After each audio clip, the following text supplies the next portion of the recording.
नमस्कार। जैसा कि आपको पता है, राजस्थान में उपचुनाव की तारीख घोषित हो गई है और सभी पार्टियों ने अपने उम्मीदवारों की लिस्टें भी जारी कर दी है। राजस्थान की 7 विधानसभा सीटों पर जहां पर उपचुनाव होने हैं, वहां पर कांग्रेस, बीजेपी और भारतीय आदिवासी पार्टी ने अपने उम्मीदवार घोषित कर दिए हैं। इन्हीं में से एक खींवसर विधानसभा सीट की हम इस वीडियो में चर्चा करेंगे। उसकी जो ग्राउंड रिपोर्ट हमारी टीम ने तैयार की है, उसको लेकर हम चर्चा करेंगे।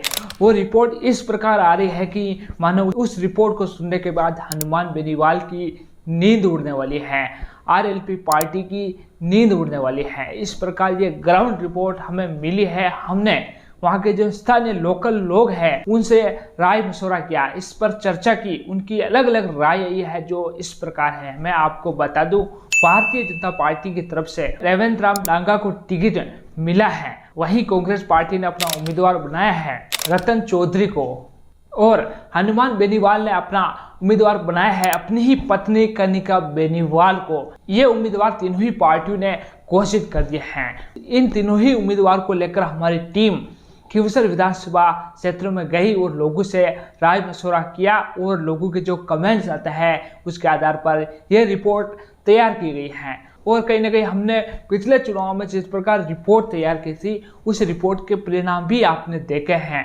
और टिकट को लेकर हमने जो रिपोर्टें तैयार की हैं, उन्हीं के नाम अब सामने भी आए हैं, उन्हें ही टिकट मिला है। हम पूरी तरह से रिसर्च करने के बाद रिपोर्ट तैयार करते हैं। तो मैं आपको बता दूं, रेवंत राम डांगा हनुमान बेनीवाल के सामने भी चुनाव लड़ चुके हैं। 2023 के विधानसभा चुनाव में भारतीय जनता पार्टी की तरफ से रेवंत राम डांगा ने चुनाव लड़ा था और हनुमान बेनीवाल से मात्र 2000 वोटों से ही हारे थे।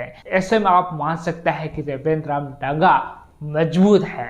वहीं अगर कांग्रेस की बात करें तो कांग्रेस पार्टी ने एक नए चेहरे को मौका दिया है, रतन चौधरी को।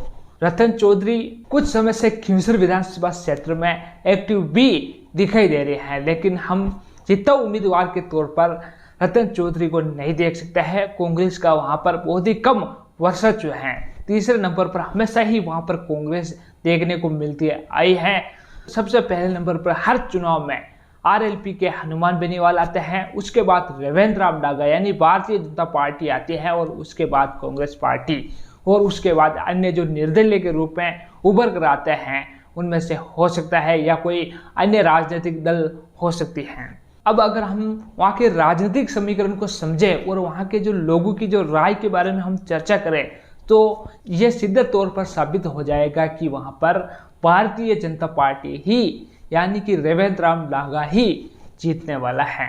रेवंत राम डांगा के सामने 2023 के विधानसभा चुनाव में हनुमान बेनीवाल खुद थे, इसीलिए शायद रेवंत राम डांगा 2000 वोटों से हार गए हैं। लेकिन अब रेवंत राम डांगा के सामने हनुमान बेनीवाल नहीं होंगे, अब हनुमान बेनीवाल की पत्नी कनिका बेनीवाल होगी। तो जो लोग हनुमान बेनीवाल को वोट देना चाहते हैं, वो जरूरी नहीं कि उनकी पत्नी कनिका बेनीवाल को दे। यानी कि आप इस प्रकार समझ सकते हैं, अगर आपका कोई खास व्यक्ति चुनाव लड़ता हो, आप उसे वोट देंगे, आप उसको वोट दे सकते हैं, उसको वोट दिला सकते हैं। लेकिन अगर आपके दोस्त का कोई रिलेटिव चुनाव लड़ता है और आपको कहे कि आप वोट दो और वोट दिलाओ, तो आप जरूरी नहीं कि उसको वोट देंगे, जरूरी नहीं कि आपकी इच्छा होगी कि मैं उसे वोट करूं। और हनुमान बेनीवाल पर परिवारवाद का भी अब आरोप लग रहा है। हनुमान बेनीवाल हमेशा से ही परिवारवाद करते आए हैं। पहले उपचुनाव में उन्होंने अपने भाई को मौका दिया, अब दूसरे उपचुनाव में उन्होंने अपनी पत्नी को मौका दे दिया है। आम कार्यकर्ता को मौका नहीं मिल रहा है, जो लंबे समय से यहाँ से संघर्ष कर रहा है, उसे हनुमान बेनीवाल मौका नहीं दे रहे हैं। अपने परिवार में से ही किसी को उम्मीदवार बना रहे हैं। इससे लोगों में नाराजगी हो रही है आरएलपी के प्रति, हनुमान बेनीवाल के प्रति, उनकी पत्नी के प्रति। लोग कहीं ना कहीं टूट रहे हैं। इस प्रकार आप समझ सकते हैं कि राष्ट्रीय लोकतांत्रिक पार्टी किस प्रकार कमजोर हो रही है। और वहाँ के जो लोग हैं उनसे हमने बात की कि हनुमान बेनीवाल किस प्रकार के नेता है, उन्होंने क्या कुछ कराया है, आप उनके साथ रहोगे या नहीं रहोगे। तो उनका जवाब ज़्यादातर लोगों का यही आया है कि हनुमान बेनीवाल एक अच्छे व्यक्ति हैं, लेकिन हनुमान बेनीवाल ने जब से पार्टी बनी है वो अपने पार्टी के काम काजों में ही व्यस्त हो गए हैं। वो जनता के बीच आ रहे तो केवल वोट मांगने आ रहे हैं, जनता की समस्या को सुनने नहीं आ रहे हैं। अब उन्होंने अपने परिवार में से ही अपनी पत्नी को टिकट दे दिया है। हालांकि ये टिकट आम कार्यकर्ता का था। अगर आम कार्यकर्ता को हनुमान बेनीवाल आगे बढ़ाता है तो सभी जनता उसके पीछे लगती है, लेकिन हनुमान बेनीवाल ने ये परिवारवाद का संकेत दे दिया है।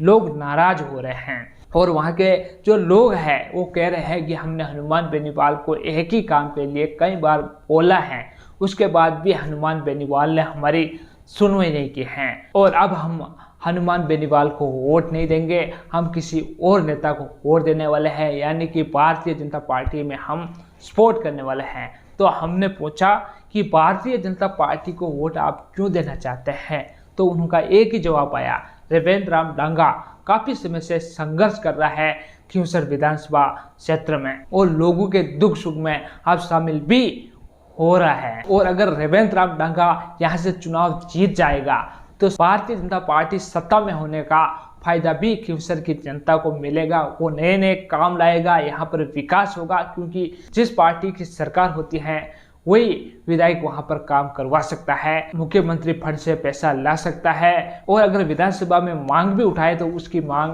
पहले सुनी जाती है। जो विपक्ष का नेता होता है उसकी मांग पहले नहीं सुनी जाती है। यह भी भारतीय जनता पार्टी के लिए बहुत ही बड़ा फायदा होने वाला है। और अगर हम कांग्रेस की बात करें तो यहाँ पर कांग्रेस बहुत ही कमजोर नजर आ रही है। कांग्रेस के जीतने के चांसेस आप मान के चलो मात्र 20% ही हैं। अगर जीतने के सबसे ज्यादा चांसेस दिखाई दे रहे तो रेवेंद्र राम डांगा के ही, ऐसा मान के चल रहा है कि लोग रेवेंद्र राम डांगा ही चुनाव जीतने वाला है। आप इस प्रकार समझ सकते हैं कि रेवेंद्र राम डांगा लगभग 90% जीत रहा है। वहीं अगर हम कनिका बेनीवाल की बात करें तो लगभग 85% हम मान सकते हैं।